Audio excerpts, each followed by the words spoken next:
Thank you, everyone, for coming. We're also being joined today by the President of the United States, actually 5 of them, George Washington, John Adams, Thomas Jefferson, James Madison, James Monroe.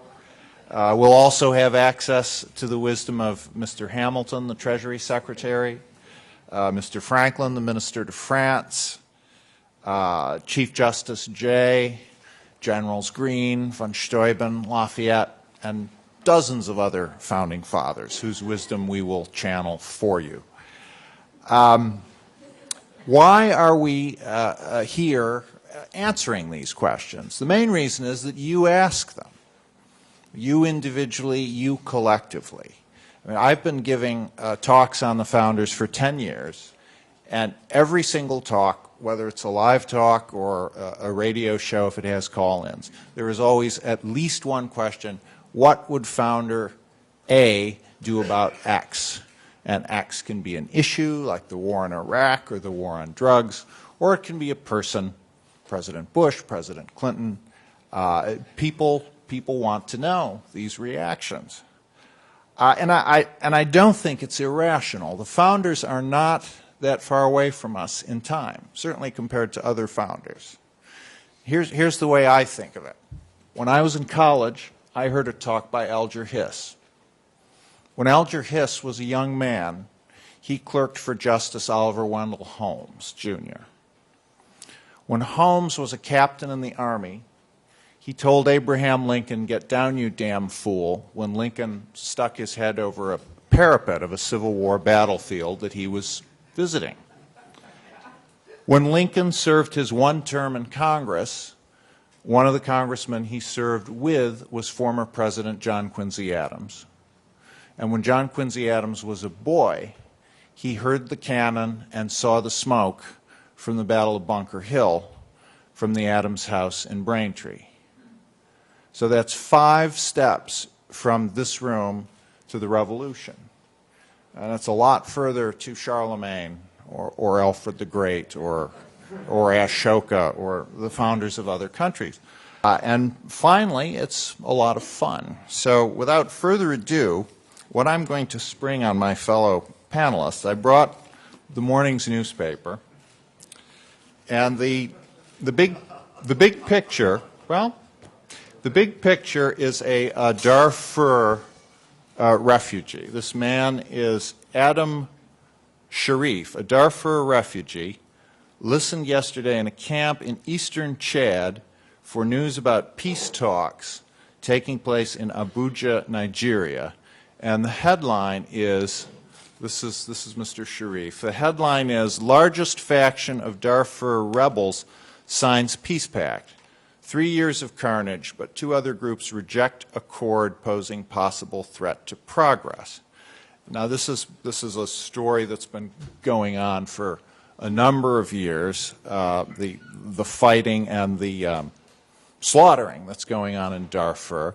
And many people have suggested that the United States do something about it, including Nicholas Kristof, who's one of the Times' op-ed columnists, has written a number of columns about it. Probably the 2 most important abstract discussions of foreign policy from the founders, I would nominate Washington's farewell address and the Monroe Doctrine.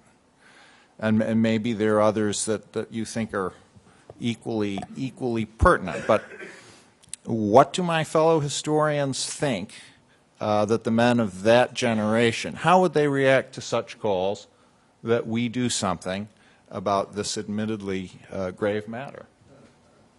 Well, I'd like to challenge your premises, and I'll not allowed, but go ahead. I'll let my fellow panelists deal with Darfur. The founders were very gracious to the ladies, so we will accept the challenge. 5 or 6 lifetimes is the distance between us and the founding fathers, and to answer how they would confront an issue is to not give them the experience that they would have had in those lifetimes. challenges to their imagination, the invitations to move beyond their prejudices, the surprise of unexpected developments that have confronted us all in a lifetime, those 5 or 6 lifetimes would have changed the founders in ways that we cannot possibly imagine. I think if we maybe put it in a simple way is that if we think of our own lives, any of you who are over 50, there is some critical issue about which you have changed your mind in your lifetime. And you've also had friends who didn't change their mind in the same direction as you, and you couldn't have predicted how they would have responded. So those are the obstacles that I see to trying to figure out what the founders would have said or would have done or would have believed about an issue. Though I do agree with Rick, it's a lot of fun to try, and I think we'll have a lot of fun trying. Well, but let me just ask you a question. The founders read Plutarch. Why? Why wouldn't they? I read Plutarch. Well, but Plutarch is about the careers of politicians who were very remote from them, and they read Plutarch, I think, with a very practical sense. They wanted to see how these noble Greeks and Romans succeeded. They wanted to see how they. You're shaking your head, but go ahead. Of course, tell me why not. we're fascinated with past experience, and that's the way we expand on our lifetime. But Madison was at great pains to say that nothing, and Jefferson as well, that nothing that these Greek philosophers said could help them because they were in an utterly new situation. Steve, you want to jump in? Well, it's not often that I would agree with you and disagree with Joyce. I mean, this is very unusual, but the Founding Fathers looked to history to understand human nature, and they learned certain things about human nature. They learned that human nature was unchangeable. They learned that there are certain qualities in human nature that are noble, but mainly they learned that there were certain qualities in human nature that were pretty base and that needed to be controlled. And they engaged in debates that illuminate our thought today. And one of the reasons we need to look at those debates about empire or about America's involvement in other places is because we have among the most intelligent Americans ever reflecting on those questions. And while they don't provide us with any clear-cut answers, they do provide us with perspectives that help us to illuminate our own thought.